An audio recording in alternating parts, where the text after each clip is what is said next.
What's up, everyone? Thank you for tuning into another episode of the Bonus Point Podcast, Super Rugby Edition. My name is TJ Olsen, joined by Tavita Halafia, aka Novel Capote, and James Tesserero. Gentlemen, we had a week off. We're refreshed.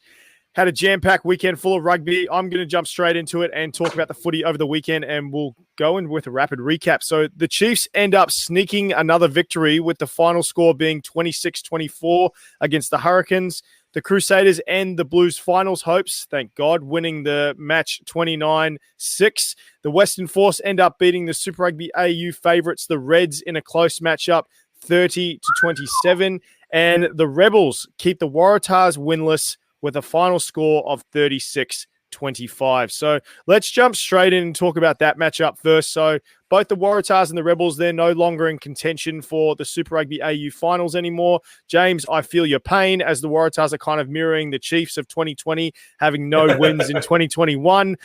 So I want to talk to you because obviously you're on the ground. You know everything about the Waratahs, well, mostly everything. Do you perceive that the Tars will continue to struggle once they enter the Trans-Tasman comp, or do you think that their gameplay is slightly improved, or they'll be able to muster up some motivation from these losses to give someone a run for their money? Mate, I'm always pretty optimistic, and although the rugby hasn't been good and the individual performances haven't been good, I also don't think the Tars will be all that competitive in the Trans-Tasman, but I think that they're trending in the right direction for next season, the year after, and the year after. If you have a look at the core of the side, Jake Gordon, Harrison, Angus Bell, Swinton, Parisi, Nwanga Tethasi, they're all 22 and 23 years old. They've all taken some licks this year, and if they can keep the core of that side together, I think that's a year or two away from being competitive and potentially 3 years, 4 years away from being kind of title contenders. I think I feel you on that one because you look at that squad and there's a lot of very talented players. They just haven't been able to, I guess, find some cohesion or just get on the right foot in a lot of games. But I think there's a big, I guess, promising future for a lot of these Waratahs players and for this side. And we know what happens when the Waratahs get on a roll. But on the Rebels side, we saw Lamani. He really had a standout match in that halfback position. He played a pivotal role in that game, and he's obviously a very strong player for the Fijian international side, and we've now obviously learned that the Fijian and Drua, they're looking to join the Super Rugby competition next year. So, Hala, you being a proud island man, I want to talk to you about some island conversations. So, Lamani, someone they should be looking to add to the squad with the Fijian and Drua, or has he found a solid home with that Rebel side? That's a tough one, man. I think we're going into territory that we all wished happened a long time ago, and now it's finally coming to fruition, which is amazing. Look, I think at the end of the day, proud if we're from Samoa, Tonga, or Fiji, you wanna represent them as much as you can. But I'll be honest, I think he's a good fit in at the Rebels at the moment. Whether or not that's going to help him in the long term, I'm not too sure. I think definitely with Fiji in his sights, maybe being back with the Fijian side could definitely help, at least on a 9-10 level or just combination-wise. But I think looking forward, they haven't really figured out yet how they're going to choose these players, especially for the Moana Pacifica team. But I'm sure the men behind the desk are definitely having a good look at the stock and are making some business moves as we speak right now. And I can say that Totai Curfew is definitely having his hand in who's coming back. And there may or may not be a few big surprises. I'm thinking that too, because I mean, you see what the Giltinis did over here in the LA. They bided their time. They waited to announce it, and then you saw the roster, and you were like, "Holy crap!" I kind of feel like that's going to happen the same with these two sides. I think they're really going to make a splash when it comes to these announcements, and I'm just excited to see who they're going to announce for coaching. But I think it's correct me if I'm wrong. I think it's 80% of the players have to be of that island descent. So if they're playing for the Moana Pacifica team, I believe they either have to be a Samoan or Tongan. Yeah. Yeah, so this is something that I think's like getting really in depth. I know for sure Dan Leo, who's a former Super Rugby player, went overseas, played for Samoa. He's really put his hand up at the moment. He's really big into the Pacific Island boys being eligible, especially for second tier teams. Hopefully he gets involved with this, because I think someone like him as the backbone of the Moana Pacifica and the Fiji Drua team will really bring in the players and the coaching staff that's needed to really not just make them a numbers game, but make them a very, very competitive team and organization on both behalves. Mm-hmm. James, do you have any thoughts on the Fiji aspect? Because I know you spent a lot of time and you coordinate a lot with the people of Fiji, doing a lot of, community service. You do a boot drive every year. You keep in touch. Well, what are your thoughts on the potential for players for maybe Australia or from other places potentially joining this team? Mate, I think Lemani's performances for the Rebels is the best justification at Fijian Super Rugby side. A lot of these Fijian players kind of leave the island to find professional opportunities and then develop very, very quickly in a professional setup. If you now have a kind of one-stop shop on the island based out of Fiji that's funneling all the best players to a professional setup and potentially drawing some of the best Fijians back from Europe, I think it's going to be an amazing boost for Fijian rugby. And, mate, I think the Fijian rugby, the Drua in the Super Rugby could potentially be like a top 2 or 3 side if they recruit immediately. 100%. I agree with that. Because you see how well they've done in the NRC, and the gameplay is just phenomenal, and they just add such a different element to that competition. It's going to be interesting. I'm really going to enjoy that. Do you lads think that with these two teams going ahead, that this could definitely open up potential Rugby World Cup squads being rather big now, actually getting in big players? Namely, you're going to get guys like Fikitoa or Charlie Biltau, who are now could come back. They've gone and made their money, potentially come back still in rather good form and play for a Moana Pacifica team in Super Rugby. I think it's possible. I think the people who are going to be in the figureheads are going to be very cognizant of that. And I think they're going to be making sure that if they do open that door, it's not going to be a can of worms or a domino effect. So I definitely think it's possible. Whether they will, I guess, put rules or laws in something in regarding that, who knows? James, what are your thoughts? Yeah, mate, I'm not really sure. I'd probably have to have a look at the detail at the moment, but I'm not sure the way that they kind of regulate who comes back. The 80% rule sounds good in theory, but in practice could be difficult. Well, that 80%... Sorry, James. No, I'm just saying that 80% rule is real interesting because, I mean, technically, Nella Tupou can go play for Moana Pacifica. He's born and raised in Tonga. Yeah. Oh, man, can you imagine? That'd be awesome. Look, I'm just starting the chat now. That's all I'm doing because in my head, I'm thinking this Fiji and Moana Pacifica team. Like you're talking a lot of players who, if that doesn't knock their eligibility to play for a tier 1, if that's a way to promote your country of birth, you're sort of asking why not now, and that could just come down to a dollar value 100%. Well, I think that's a good point to make is the dollar value is because Ken Laban's from he's a spokesperson in New Zealand rugby is to say the least, but he said that he's not really confident that New Zealand rugby has the backbone to support a team like Moana Pacifica. So say if they were to have a average performance in year 1 and year 2 and they didn't get stadiums at capacity and things like that, he doesn't believe that New Zealand rugby will hold up their end of the bargain after that 2-year agreement. So I think the dollar value is really going to play a part, and their success is really going to play a part in that. Definitely. So we'll see. But well, lads, let's win the lotto, put our money together, and let's make rugby great again. I'm always down for that. I think the amount of dreams I've had where I've won lotto, I've won some type of money, and I've just like built like a rugby like facility that is just like top notch. Oh man, I love it. But let's move on. We'll talk about the Reds versus Force game because the Sea of Blue. They were very happy to get the win at home before they had to go into a mandatory lockdown. So that's one way to end your fun and then go into a lockdown. But we knew this wasn't the Reds' best game, but this is a big win for the Western Force. It was a big confidence builder heading into the Super Rugby AU semi-finals.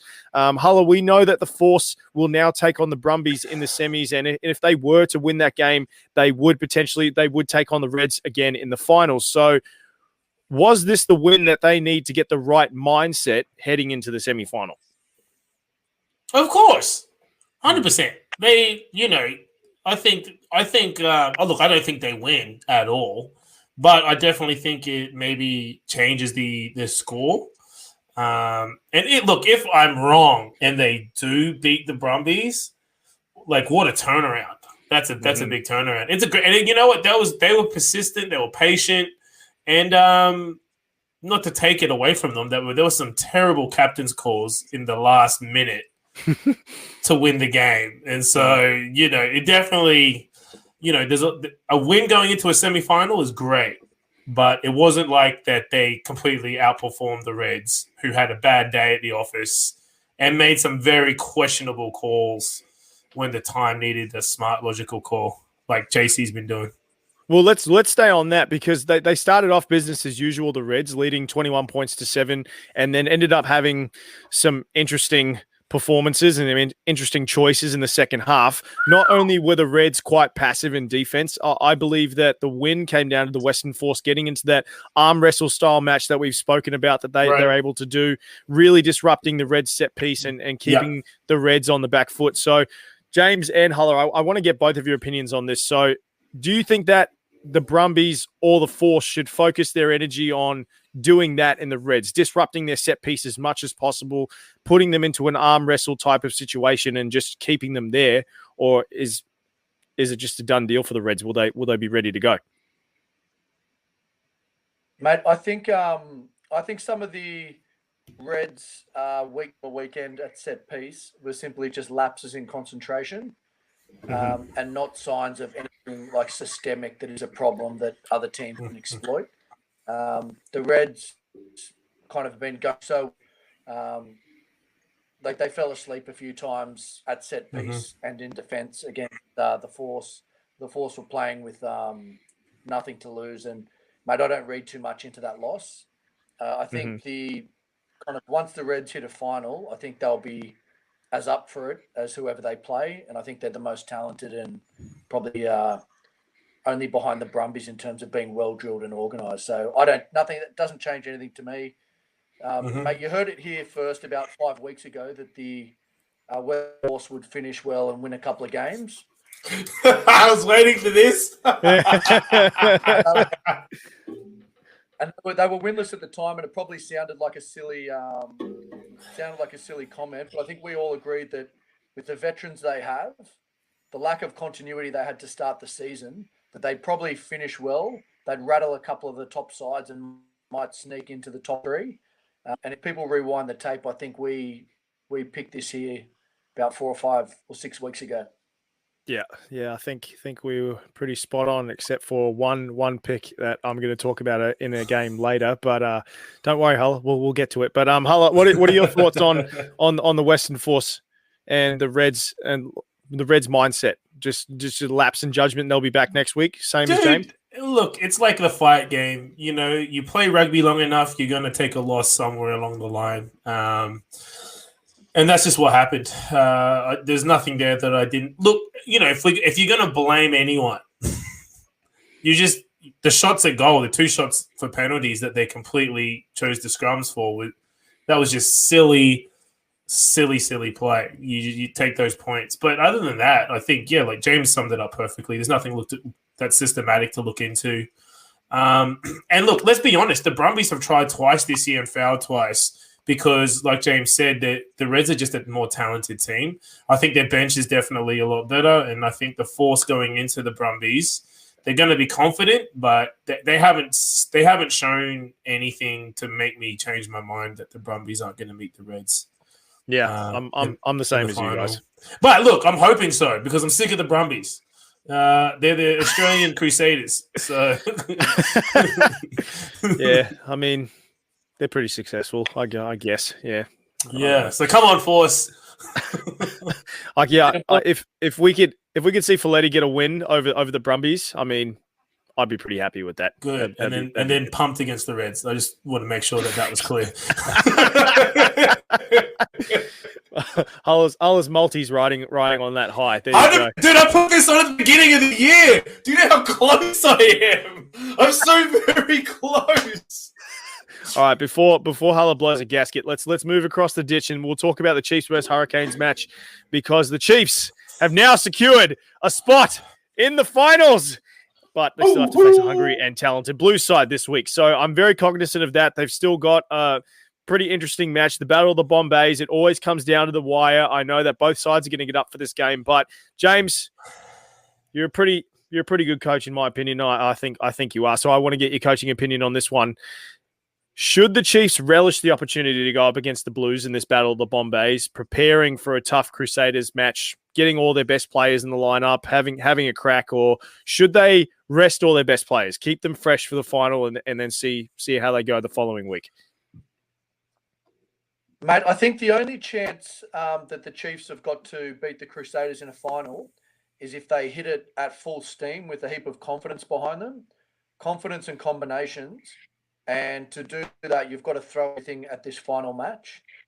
And you throw everything at this final match knowing that there's a chance that maybe Mackenzie gets injured, maybe you drop a couple of kind of unfortunate injuries that make it impossible to win the following week. But I think that's just a risk you take. The alternative of dogging it this week, picking a second string and then hoping to be able to turn it on against the Crusaders, I don't think that is possible to win. So I think there's risk both ways, but I think you've got to throw everything at this match and keep building the momentum that they've got right now. I agree 100% with you because I look at it two ways. You, like you said, is you could rest all your best players and then try and do what no team has done before, is just come in and just try and beat the Crusaders as fresh as possible, but just flat. But the whole Chiefs run has been riding on their confidence that they've been building and building and building from week after week of just playing with that mana, that heart. That's why they have their Chiefs mana slogan. That's what they're all about. And once they lost Sam Cane, there were a million people going, yep, it's done. They're going to do 2 years in a row and they suck. But Brad Weber, Damian McKenzie, and a few other players have just been riding that high of that first win, and they just keep building on top of it. So I agree with you on that one. I think they've just got to have a crack at it and just hope for the best. But we did see Damian McKenzie at fullback have a cracker of a game. As Sir John Kerwin is saying, when he does play at 10, he plays like a league 10, and when he's at fullback, he just goes nuts. But he ended up kicking the penalty kick to win the game 2 weeks in a row. But you also had Geordie Barrett, who ice in his veins, man. It was awesome. But Geordie Barrett, he played a great game as well against Mackenzie, and you've obviously got the rising star in Will Jordan playing for the Crusaders. So a lot of chatter has been going on regarding the most informed fullback from this competition. So Hala, I want to come to you with this one because we've obviously been watching these games very closely. Out of these three, who's the informed fullback right now? You start Barrett for sure. 100%. You start Barrett. I just think, look, Damian McKenzie's the perfect guy you want to come on at between 45 and 55 minutes because he just does something. He does something that no one else in that All Blacks team can do, and that's literally something from nothing. You want Barrett there to orchestrate at the back there. If he needs to slot into 10, it's seamless. And in regards to Will Jordan, he's still going to pay his time a little more. Bring him off the bench, maybe start him on the wing, a couple of easier test matches. Bring him off the bench just to sort of get that pace up his sleeve. I think he's definitely a 15 in waiting, and he could go down as one of the best fullbacks. I thoroughly believe that.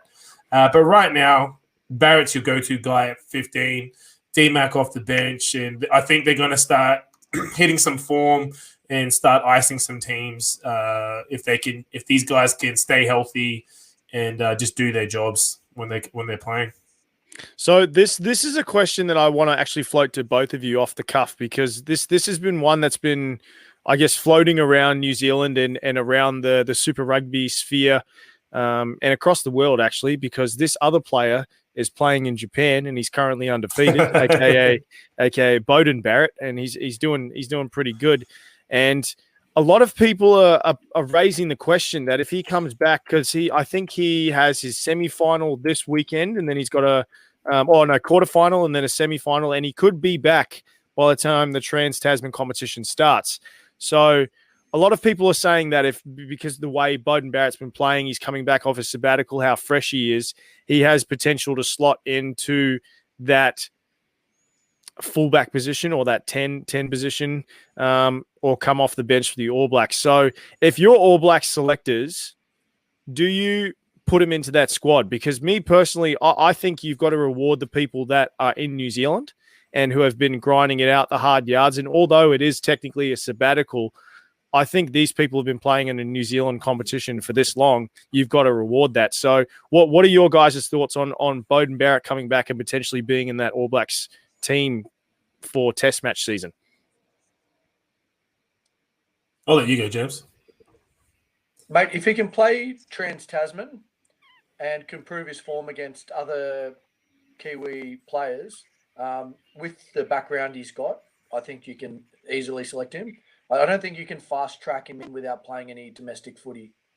As good as he is, and simply the fact that there's kind of amazing depth below him, and you can pick players who maybe aren't as experienced or credentialed, but can certainly offer different things and highly talented and do the job. I think it's a luxury to not have to fast track him back in. Tars will look with Michael Hooper, the Wallabies, and the Wallabies may decide that they don't have the luxury of depth below Hooper, and they may need to fast track him into the Wallabies without domestic rugby. So I think that's if I was an All Black selector, I'd decide that if he plays domestic, even if it's the last 4 to 5 weeks, he'd be eligible. Okay. I'll tell you what, I totally agree with what James just said. But I think he'll be in the squad regardless. Whether he plays or not will be completely different, because, they're starting to groom. They'll be thinking World Cup now. So having someone like Beauden Barrett in your squad with no intention to play, but merely just being that senior head there, really grinding it out with those youngins, I think will definitely happen.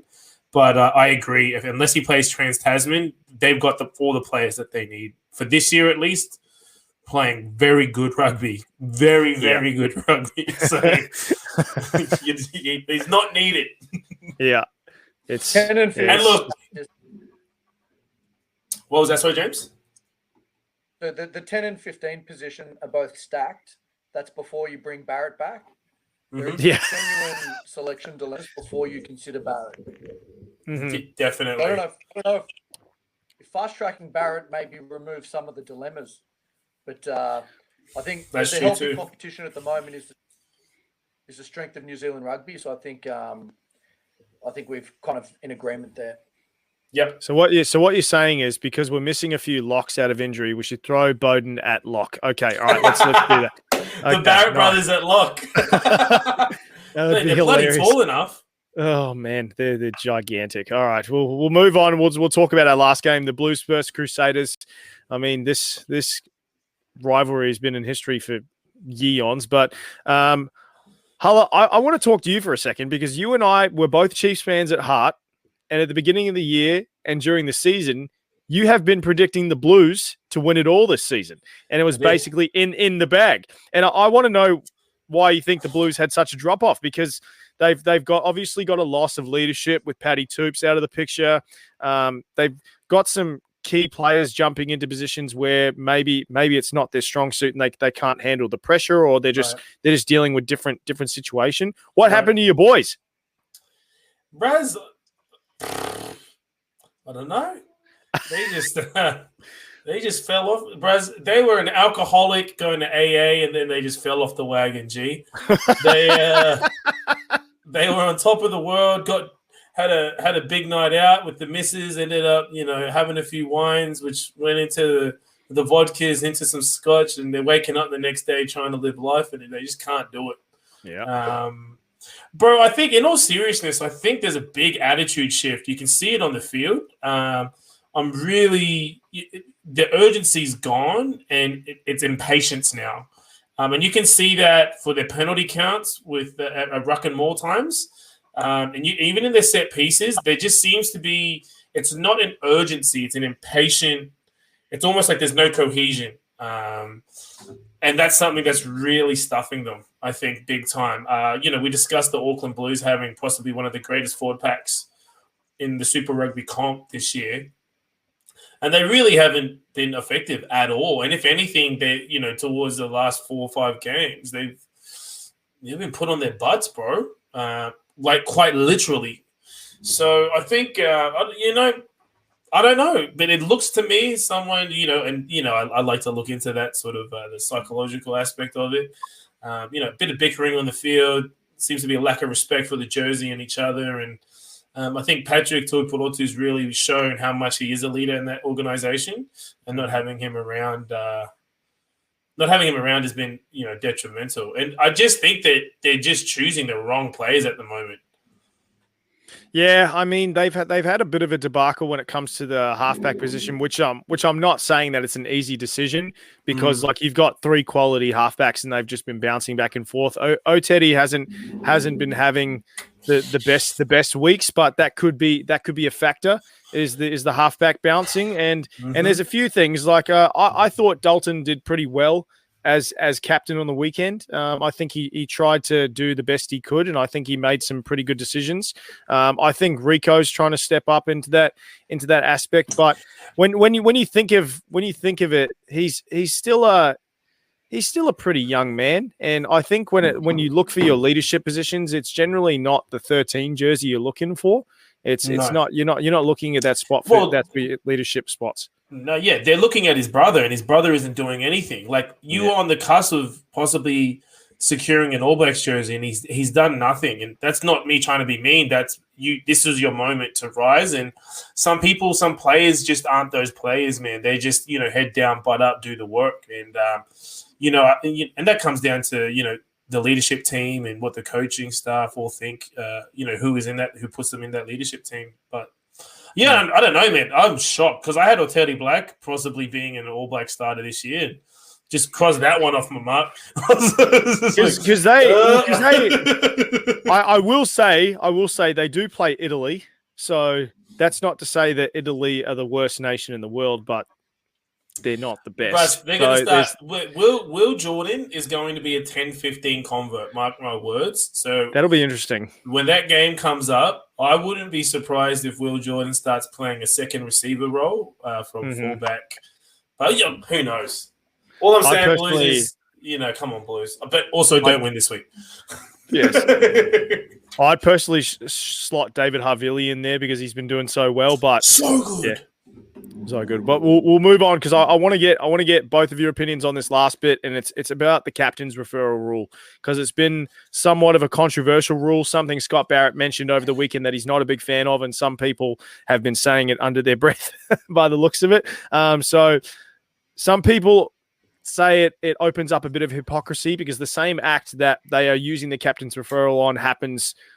As some people say, it's happening all day, sir. But there's also people saying that they don't like it, that it's limited to after the 75th minute. But others are saying that they enjoy the suspense because it adds another element to the game and an entertainment factor. People are sitting on the edge of their seat going, "Oh, will they get this or will they lose it?" So, James, I'll come to you first. Do you think the referral, should it be kept or should it be scrapped? Mate, I like it. I think there's certain things like knock-on, forward pass, out of bounds, which can be very much black and white and kind of objective.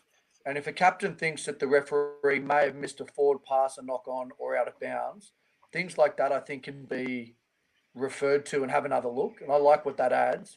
And most times if a referee misses something like that, they'll be quite open to saying, I got that one wrong, and every referee does it. there's a heap of other stuff in around the game which is very grey and subjective, and it's a bit of a like pointy end of the wedge that you start allowing challenges. Maybe you start allowing challenges to ruck entries, which are a bit subjective. Maybe you start allowing referrals to hands in the ruck. There's got to be clear guidelines about where it starts and stops. But I think for things which are black and white, getting the best result without slowing the game down too much is always. Oh, what are your thoughts? Oh, he took the words right out of my mouth.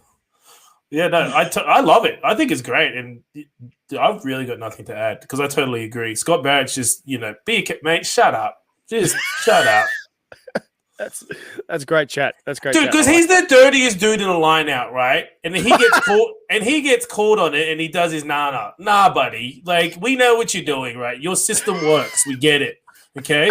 Just because Richie got away with it for his whole life doesn't mean you get to too because you're wearing the same jersey. Why have you got to throw the king under the bus? What are you doing, mate? Come on. I applaud him for not. That's a skill that only he has. No one. Maybe George Gregan has it too because his boots went missing in those rucks. That's all I'm saying. You're providing James ammunition for next time, so we can just keep calling him a cheat, and I just have to take it because it's 100% accurate. But let's. I was about to say, I was like, come on, man. We all know he's not playing anymore. We're good. Yeah, I don't know. He's running triathlons. He's doing tough mudders. He's flying helicopters. I don't know. He's probably cheating in the tough mudders too.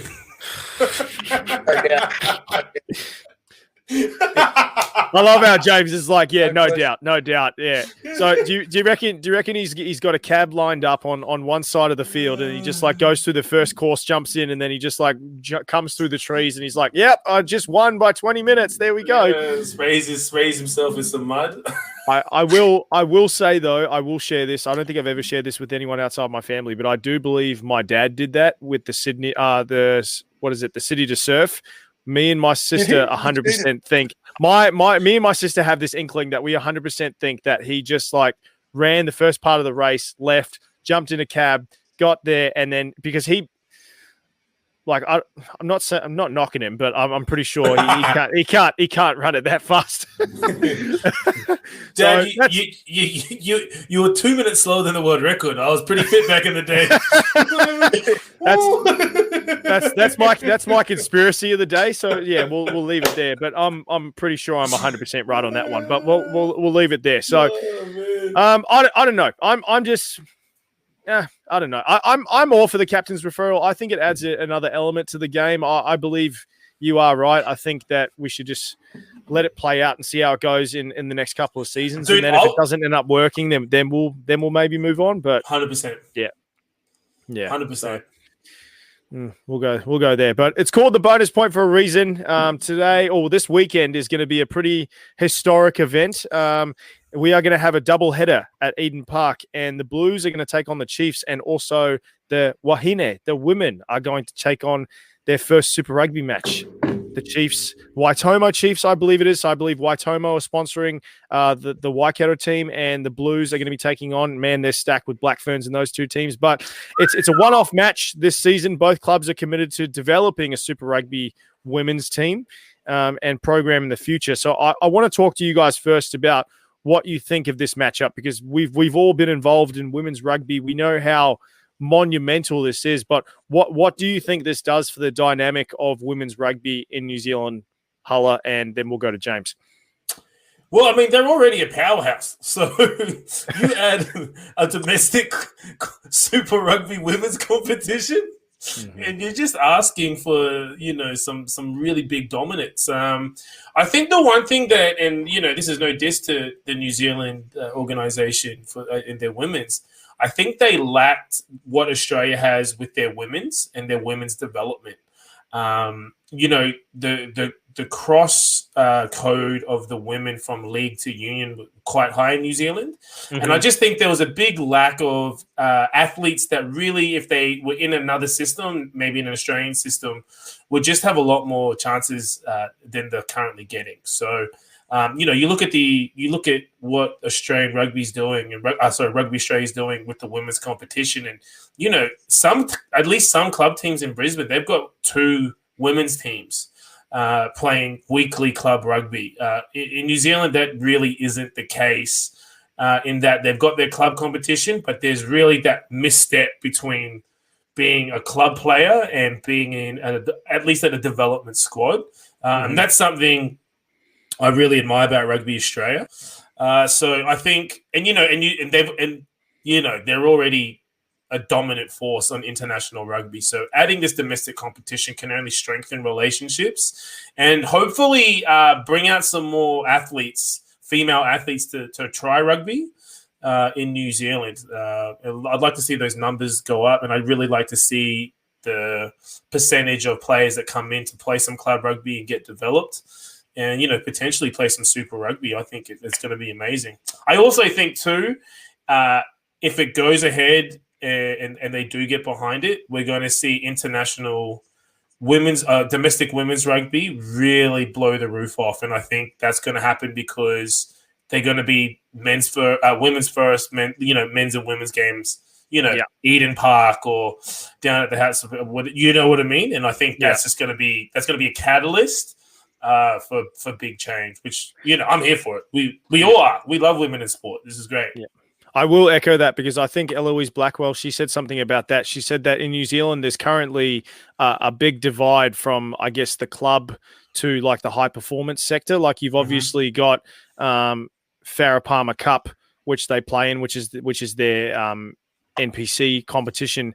But when you see the training aspects and the high performance and just the gap between that is they really want something. And I agree with you. I think that Australia has done an amazing job, especially with the Super W.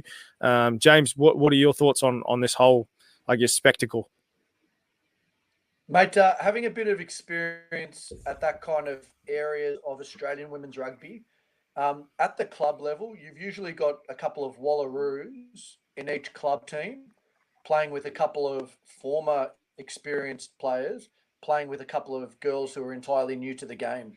So at the club level, the top players are kind of coaching and mentoring girls as much as they're focused on development, which is never for growth and is what it is. But I think in the fairness of the top team, they've got to at some stage step up into a kind of state or a provincial side to be able to focus on a high performance environment and their own development and pushing themselves further.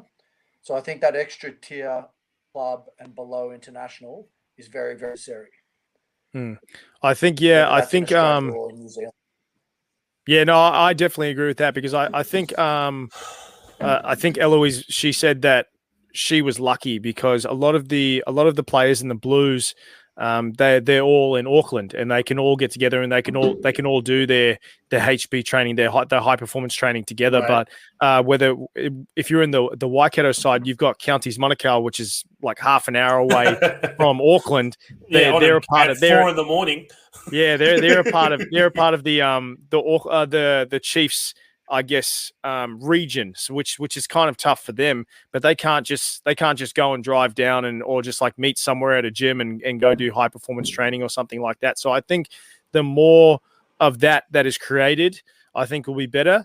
I think something was raised due to the scheduling because if they were to mirror the Super Rugby season, they start preseason during their Kiwi summer. Not really getting a break after they just played Farah Palmer Cup probably about a month ago.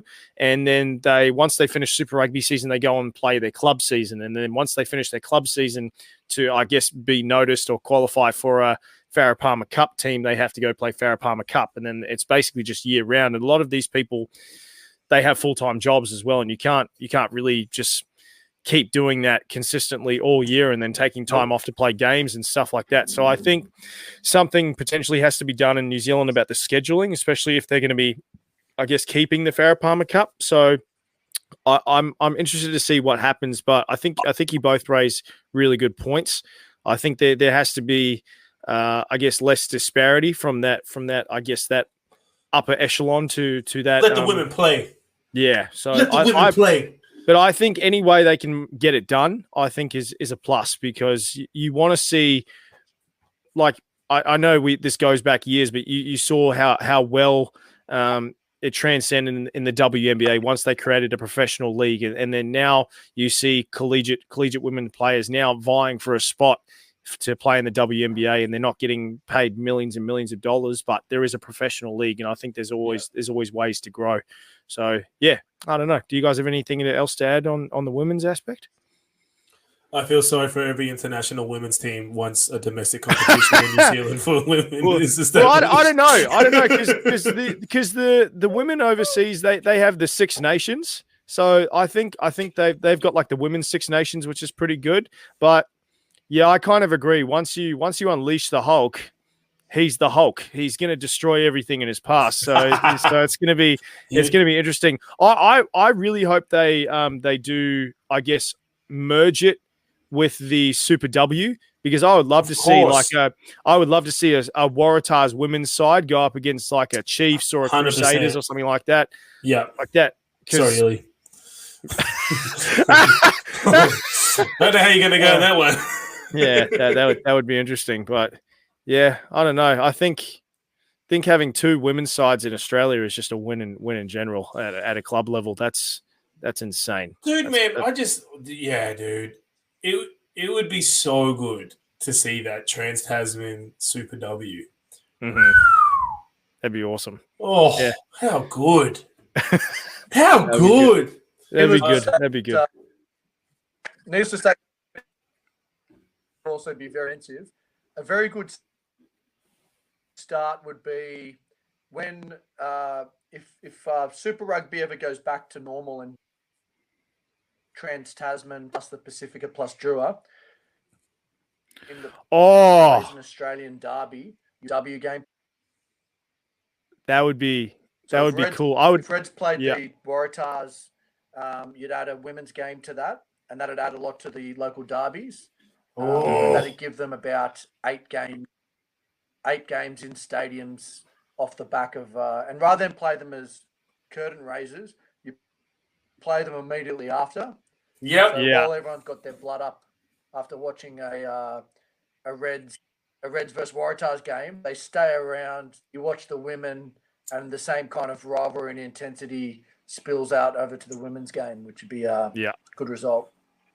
I remember like one year at Souths, they played Prems at like 3:00 or 3:20. No one cares about Souths, 3:25. Thanks, mate. I appreciate it. But I think they had one of the Colts games following after that, and then like I think one of the years they just wanted to increase attendance at Colts games, and they put them right after, and it was just a crowd full of people that had been on the piss all day and watching like a Premier Colts game.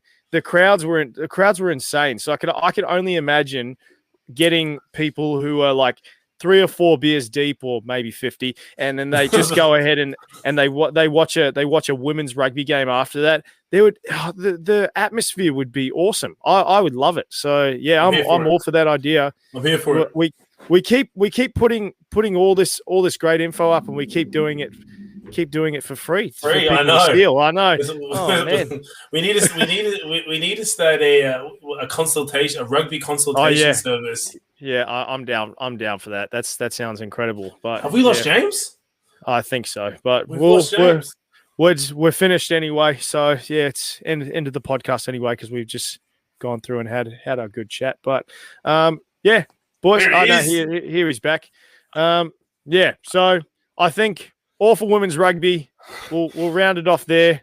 I can't wait to watch this match. Well, I'm going to try and see if I can find it. I think the only place that is showing it is Sky Sport. I'll see if I can use the VPN and find a way to watch it. But good luck to the Chiefs this weekend. I hope you smash the Blues. Let's go, boys! In both matches, we'll see how we go. But yeah, boys, it's good to have you back. I think we lost James again due to internet connections. He hasn't paid his bill. But Hala, any final words? No, I'm just looking forward to some rugby. And can I just say, it's been great watching club rugby. I'm not getting much sleep on the weekends. Friday morning's a bit of a hassle for me, but I'm loving watching the rugby. And congratulations to Souths Rugby, who got their first victory on the weekend. Wow. Played a great game. And I'm only saying this because the captain's a great friend of mine. Luke Samoa, attractive young man. You attractive in those short shorts, and you look good on the weekend. That was the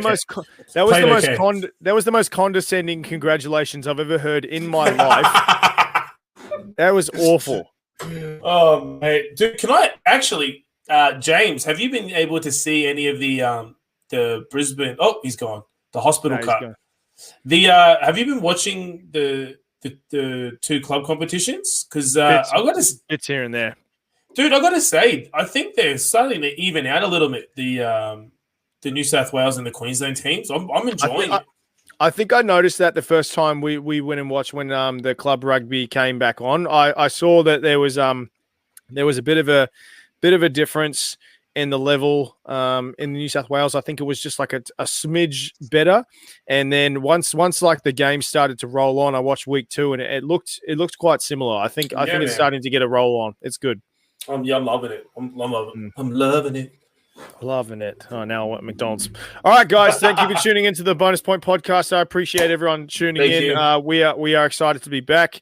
Can't wait for all the matches. We can't wait to talk finals rugby. I don't think James is with us anymore due to his internet connection. But everyone have a safe week, safe weekend. Tune in next week at 8 p.m. on Tuesday, Pacific Standard Time. Have a good evening, guys. Peace.